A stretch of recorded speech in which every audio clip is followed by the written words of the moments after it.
Bueno, Colombia, Ahí sí. Estados Unidos. Hay lío. Hay lío gordo. Gordo, ¿qué nos puedes contar, David? Pues en los últimos días las relaciones entre Colombia y Estados Unidos han atravesado una tensión diplomática y comercial bastante grande. El conflicto se originó cuando el presidente de Colombia, Gustavo Petro, rechazó la autorización de aterrizaje para dos aviones militares estadounidenses que transportaban aproximadamente 80 colombianos deportados cada uno. O sea, para antes de nada, pues 80 refugiados que Colombia les dice, no me los mandéis, los teráis. Vale, perfecto. ¿Cuál es la respuesta? Pues el presidente de Estados Unidos, Trump, anuncia la imposición inmediata de aranceles del 25% a todos los productos colombianos importados, con la amenaza de incrementarlos al 50% en una semana si Colombia no revierte su decisión.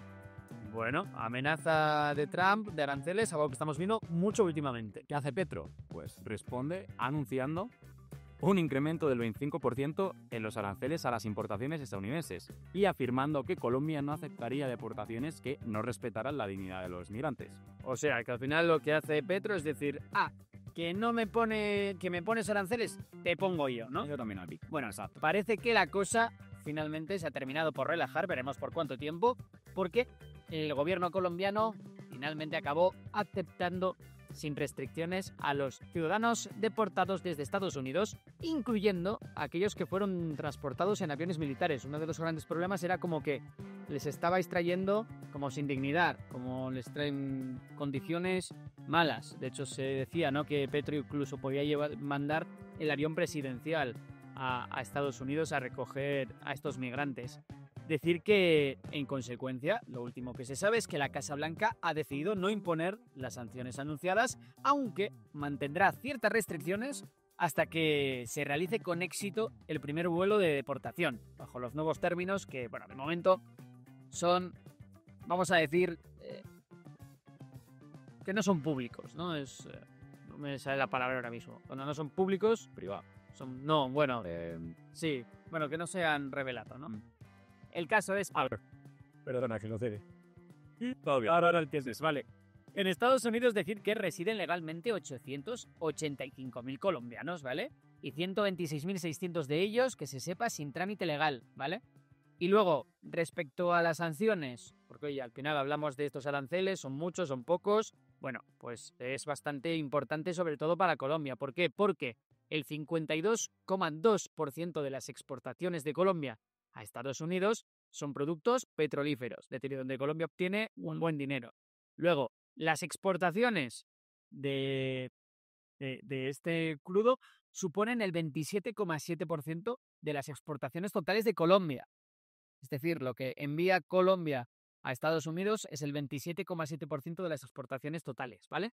Y luego, para Estados Unidos, las importaciones colombianas son el 4% de las importaciones petroleras, que de todo el petróleo que importa Estados Unidos, el 4% es colombiano, y esto representa el 0,5% de las importaciones totales del país. No mucho, pero claro, depende mucho más Colombia de Estados Unidos. Sí, vale. Que sale perdiendo entre esta guerra de aranceles que al final parece que no se ha efectuado, sale perdiendo Colombia, ¿no? Claro, decir. efectivamente, porque además, ¿qué pasa cuando hablamos de las importaciones? Porque recordad que Petro dijo, pues os pongo yo a vosotros aranceles. Bueno, para Colombia, las importaciones de Estados Unidos representan el 25,8% del total de sus importaciones. Es decir, Colombia necesita toda esa mercancía que llega de Estados Unidos. Además, las exportaciones de Estados Unidos hacia Colombia representan el 0,8% del total de las exportaciones que hace Estados Unidos. Una vez más, queda de manifiesto que Colombia depende mucho más de Estados Unidos que viceversa, ¿no? O sea, que Petro ha tenido que tragar. Ha tenido que tragar y es que lleva las de perder, porque al final eso, las relaciones comerciales, ya no es solo que Colombia le vende mucho a Estados Unidos, sino que también le compra. Y son, por ejemplo, alta tecnología que el país necesita para su industria, para sus sectores estratégicos, etc. Entonces, bueno, importante ese tema ahí. Esperemos que la sangre no llegue al río, o no llegue al bolsillo, mejor dicho. Y bueno, nos vamos al Congo.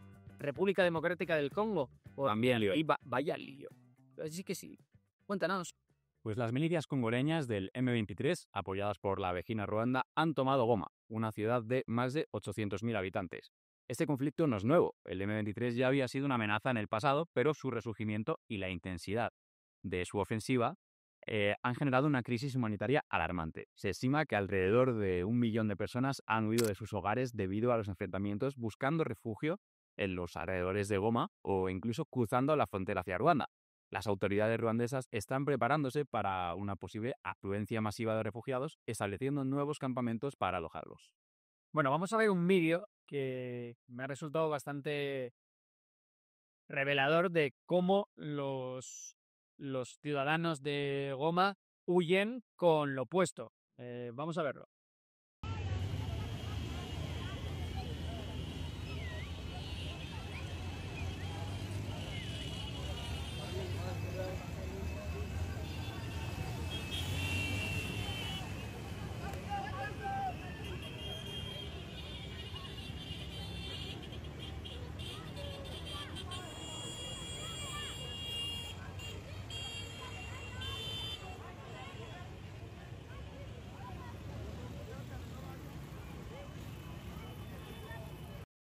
Bueno, pero ahora la pregunta, David, es ¿por qué huye esta gente de Goma? ¿Quién es el M23? ¿Qué está pasando en la República Democrática del Congo?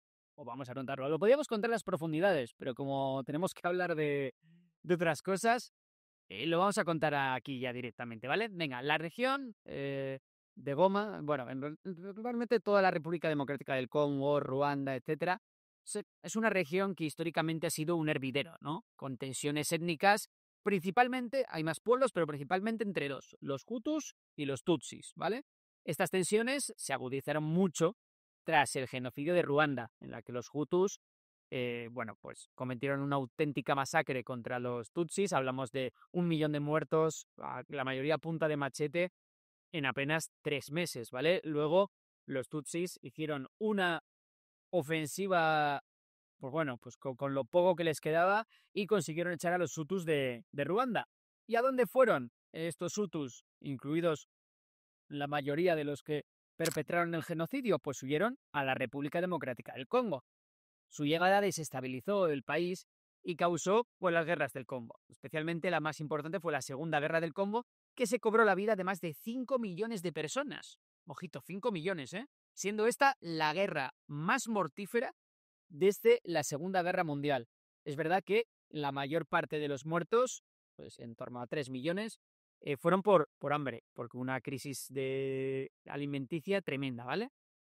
Y ahora, en este contexto está después de las guerras del Congo, se llega a una paz entre los Hutus y los Tutsis y más o menos, pues bueno, se promete que los Tutsis pueden formar parte del ejército, se promete también que los Tutsis puedan estar en el gobierno, que no van a ser marginados. Sin embargo, esos acuerdos pues quedan un poco como papel mojado. Y entonces ahí es donde surge el movimiento 23 de marzo, que, que es un grupo rebelde formado principalmente por Tutsis, que, oye, pues quieren que no sean marginados de las instituciones, que no sean marginados del ejército, que se cumpla con aquel acuerdo de paz, ¿no? Bueno, decir que se llaman así el movimiento 23M porque su nombre proviene del acuerdo de paz firmado el 23 de marzo del año 2009 entre el gobierno congoleño y los rebeldes anteriores, ¿no? Bueno, decir que el gobierno, como decía, no cumplió los términos del acuerdo y esto hizo que los Tutsis, en este caso los del M23, retomaran las armas en el año 2012. Y bueno, es verdad que el grupo rebelde, que de momento parece que su causa es noble, pero ha sido acusado de cometer graves violaciones de derechos humanos, incluyendo asesinatos, violaciones, reclutamiento de niños soldado. Y a pesar de tener un tamaño relativamente pequeño, como se concentran en una zona y tienen bastante poder militar, pues han tenido un gran impacto en la política del Congo, ¿no? Decir que, bueno, ¿por qué lucha el M23? Porque ¿cuáles son sus luchas, ¿no? Bueno, aparte de la que ya hemos hablado de que se hagan cumplir los acuerdos de paz de 2009, también tenemos que hablar mucho aquí del control de recursos naturales, incluyendo el oro, el coltán, el estaño, el tungsteno, que es el más conocido como el wolframio, bueno, ese rollo, ¿no? Y luego también decir que lo hacen por dinero, porque les llega bastante pasta de Ruanda, que está gobernada por Paul Kagame, que es Tutsi, ¿vale? Y también de Uganda. Entonces, bueno, ya no es solo no un tema de político, sino que también se junta lo económico, el apoyo exterior y bueno, parece que hay problemas por la República Democrática del Congo. Espero que haya quedado un poco más claro a partir de ahora si veis alguna noticia por allí y seguiremos informando como siempre. Pero ahora nos tenemos que ir a Europa. Bielorrusia. ¿Qué nos puedes contar? Bueno, pues Bielorrusia celebró ayer elecciones presidenciales en las que el actual mandatario, Lukashenko, fue reelegido para un séptimo mandato con el 86% de los votos. Según datos... 86%, ¿eh? Otro como Kagame, ¿no? Hombre, bueno, por Kagame recordemos el 98%, creo que fue, sí. Una barbaridad. Pero bueno, para el caso. La participación electoral alcanzó el 85,7%. Y bueno, recordamos que los principales líderes opositores se encuentran encarcelados o en el exilio, lo que ha llevado a la Comisión Europea a calificar los comicios como una simulación electoral. Además, se ha impedido la presencia de observadores internacionales y se han realizado cambios en las reglas electorales que han favorecido al régimen. Vale, bueno, no vamos a tocar mucho este tema porque hablaremos del sinvergüenza del día y hablaremos mucho de Lukashenko, ¿no? Decir que, bueno, ha habido respuesta de la líder de la oposición, que está exiliada ahora mismo, que es Svetlana Tikhanovskaya, y ella compartió que, bueno, fue la que realmente su marido está en la cárcel, bueno, es un lío, luego lo contaremos bien, y porque su marido era el que realmente era el líder de la oposición, y ella fue la que se presentó en las elecciones de 2020, ¿vale? Bueno, encabezando una gran manifestación en Varsovia y reclamando... para su regreso. Su vuelta, ¿no? Su vuelta del exilio, bueno, del acto. Exacto.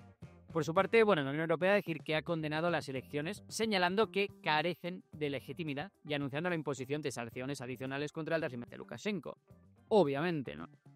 En fin, bueno, luego hablaremos de Lukashenko bastante porque, bueno, para la gente que nos está viendo desde Memorias de Pez, decir que aquí ponemos solo las noticias, pero que el programa completo lo podéis ver en la pecera de Memorias. Entonces, bueno, pues ahí veis el sinvergüenza del día, que va a ser Lukashenko, ya lo adelantamos. Hablaremos también de China, su demografía, contestaremos vuestras tomatas en el anzuelo. Para el próximo Sinvergüenza tenemos que traer uno más graciosete porque los dos últimos... Sí, la verdad que hemos traído a sinvergüenzas de los malos.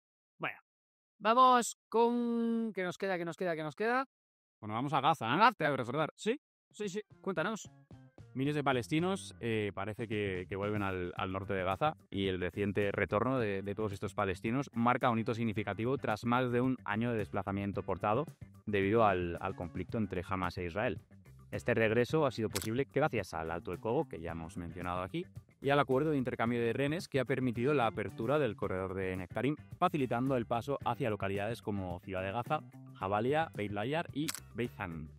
Sí, recordamos que además de las 3 primeras mujeres liberadas, Hamas también ha liberado a otras 4 mujeres en un intercambio en el que Israel liberó a 200 prisioneros palestinos. Llama la atención los números, ¿eh? Además, se ha anunciado que Hamas liberará al civil Israel Arbel Yehud y a otros 2 rehenes israelíes el próximo jueves 30 de enero de 2025. Es importante destacar que este retorno masivo ocurre en medio de unas propuestas bastante controvertidas en la arena internacional. Y es que el presidente de Estados Unidos, Trump, ha sugerido la reubicación de aproximadamente 1,5 millones de palestinos de Gaza a Egipto y Jordania. Una iniciativa que, obviamente, ha sido criticada y rechazada por diversas partes, incluyendo, como no, a los propios países mencionados. Es una propuesta muy de Trump, se bandea y se acabó el problema.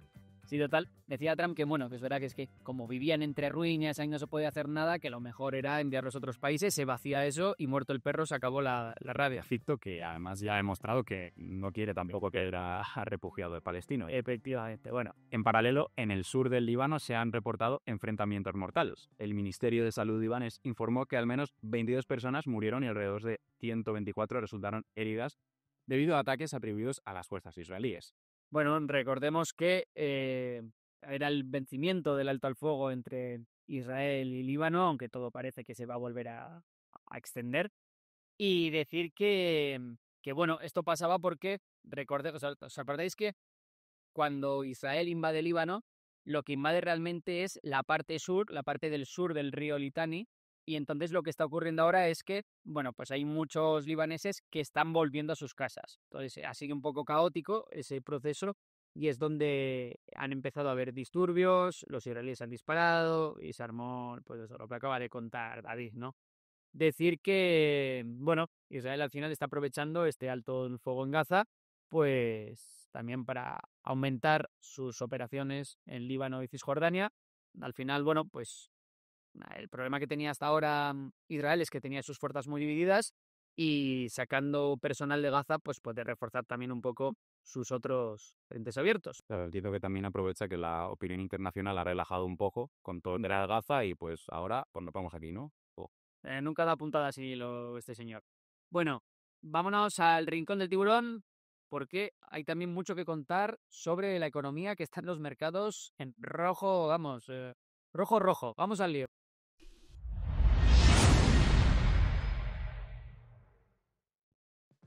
Bueno, David, vaya lío que hay en Wall Street, cómo están bajando las bolsas. Yo nada de esto y me queda sorprendido, ¿eh? Todo por culpa de una pequeña startup china que ni siquiera es una gran empresa. Bueno, cuéntanos, Dico. Para el que aún no lo sepa, DeepSeek es una startup de inteligencia artificial que ha hecho que todo Wall Street se esté tiñendo de rojo. Esta empresa fue fundada en 2023 y ha logrado avances notables en el desarrollo de modelos de lenguaje de inteligencia artificial. Lo impresionante de DeepSeek es que han conseguido resultados comparables a los de gigantes estadounidenses como OpenAI o Meta, pero con una fracción de los recursos, logrando entrenar a su penúltimo modelo con apenas $6 millones. Sí, espectacular. Es decir, mismos resultados, pero bueno, te voy a decir que lo han hecho con piedras y palos, porque bueno, al final son 6 millones de dólares. Aquel su penúltimo, que no su último, ahora hablaremos de su último, su penúltimo modelo de lenguaje, que esto quiere decir que es muy accesible para cualquiera, aparte es open source, genial. ¿Qué pasa? La caída de Wall Street ha llegado con la publicación del último modelo, ¿vale? El R1, que está diseñado para resolver problemas complejos. ¿Y por qué caen las acciones de semiconductores? Porque está cayendo todo Wall Street, pero quien lidera las caídas pues son Taiwan Semiconductor, hablamos de Nvidia, hablamos de, bueno, pues de toda la industria de los semiconductores, ¿no? ¿Por qué? ¿Por qué están cayendo? Bueno, el tema se debe a que los inversores, los mercados, están cuestionando la necesidad de inversiones masivas en hardware avanzado, porque dicen, si esto se puede hacer con tan poco recursos, Que no necesitas procesar tanto, ¿no? claro, porque ¿para qué van a seguir comprando cosas a Nvidia? ¿Por qué van a seguir comprando máquinas ASML para que se hagan más y más microchips? O sea, ese rollo, ¿no? Entonces, bueno, pues la respuesta es que no es tan malo como parece, ¿no? Es verdad que ahora los modelos de lenguaje, los LLM que se llaman y todo esto, van a poder ser entrenados con mucho menos recursos, pero eso no significa que la IA no se siga desarrollando, porque recordemos que estamos en los primeros pasos del desarrollo de la IA, ¿no? Lo que seguramente pase, esto lo hablaba hoy con mi amigo 12SV, para el que no le conozca, 12SV, espectacular canal sobre inteligencia artificial, y me comentaba, ¿no? Que sí, que vale, que ahora se pueden entrenar modelos con menos recursos, pero que esos recursos y las grandes inversiones de las Big Tech harán que, bueno, se sigan pudiendo utilizar estos recursos para entrenar modelos aún más potentes. Es decir, la carrera no se detiene, sino que la carrera sigue. De hecho, lo que se consigue con esto es que la carrera se acelere, porque ahora va a haber una capacidad ociosa de hardware que se va a poder utilizar en entrenar cosas muchísimo más complejas. Tiene sentido. Así que bueno, yo creo que los grandes de Wall Street seguirán entre ellos compitiendo por ver quién se lleva el gato al agua en el mundo de la inteligencia artificial, y vete a saber si se acaba consiguiendo la AGI, la inteligencia artificial general, que sea capaz de superar al humano en cualquier tipo de tarea. Oye, a ver cuándo traemos algún día a 12SV. Tenemos que hablar con él, sí, que ya me ha dicho, que un día le viene a la pecera a hablar un poco de IA. A ver qué piensa la gente, seguro que le gusta a la gente eso. Muy bien. Otro tema, energía, un tema que me encanta. Sí, tiene más está relacionado con el actual de hoy. Con el actual de hoy, que por cierto estará, ¿te acuerdas que vino aquí Mariano a dar el CEO de Turbo Energy con una entrevista que hicimos? Pues nos habló de esto y se empieza a cumplir. Cuéntanos. El 23 de enero de 2025, Red Eléctrica de España comenzó a contabilizar oficialmente la energía almacenada mediante baterías en el sistema eléctrico nacional. Según los datos proporcionados por el RE, actualmente hay una potencia instalada de 24,5 megavatios en baterías, aunque esta cifra aún es modesta en comparación con los 3.300 de capacidad de las centrales hidroeléctricas de bombeo. Este avance marca el inicio de un camino que revolucionará el sistema energético español a medio y largo plazo. Sí, decir que eso, que todavía las baterías es nada. Lo que hay instalado son, que hemos dicho, 20 y pico megavatios. Y lo dicho, solo en centrales de bombeo, que tampoco es que haya mucho almacenamiento instalado en centrales de bombeo, hay 3.300. Es decir, todavía es una pequeña hormiguita pero lo importante es que ya ha sido la primera. Es decir, ya existen baterías estacionarias. Para el que no lo sepa, una batería estacionaria es una batería gigante que se pone al lado de una granja solar o de un parque eólico, ¿no? Y entonces, cuando sobra energía, se almacena y se libera cuando falta energía. Vale, hemos dicho que hay 20 y pico, 24 megavatios instalados. Bueno, pero es que este es el principio de una cosa mucho más grande, porque lo que se espera es que estos 24 pasen en 2030 a ser 22.000. Ojito, estamos hablando ya de otras cantidades. Así que bueno, lo que se espera es que haya una auténtica explosión en esta industria. Pues eso, en 2025 empezará, es el pistoletazo de salida.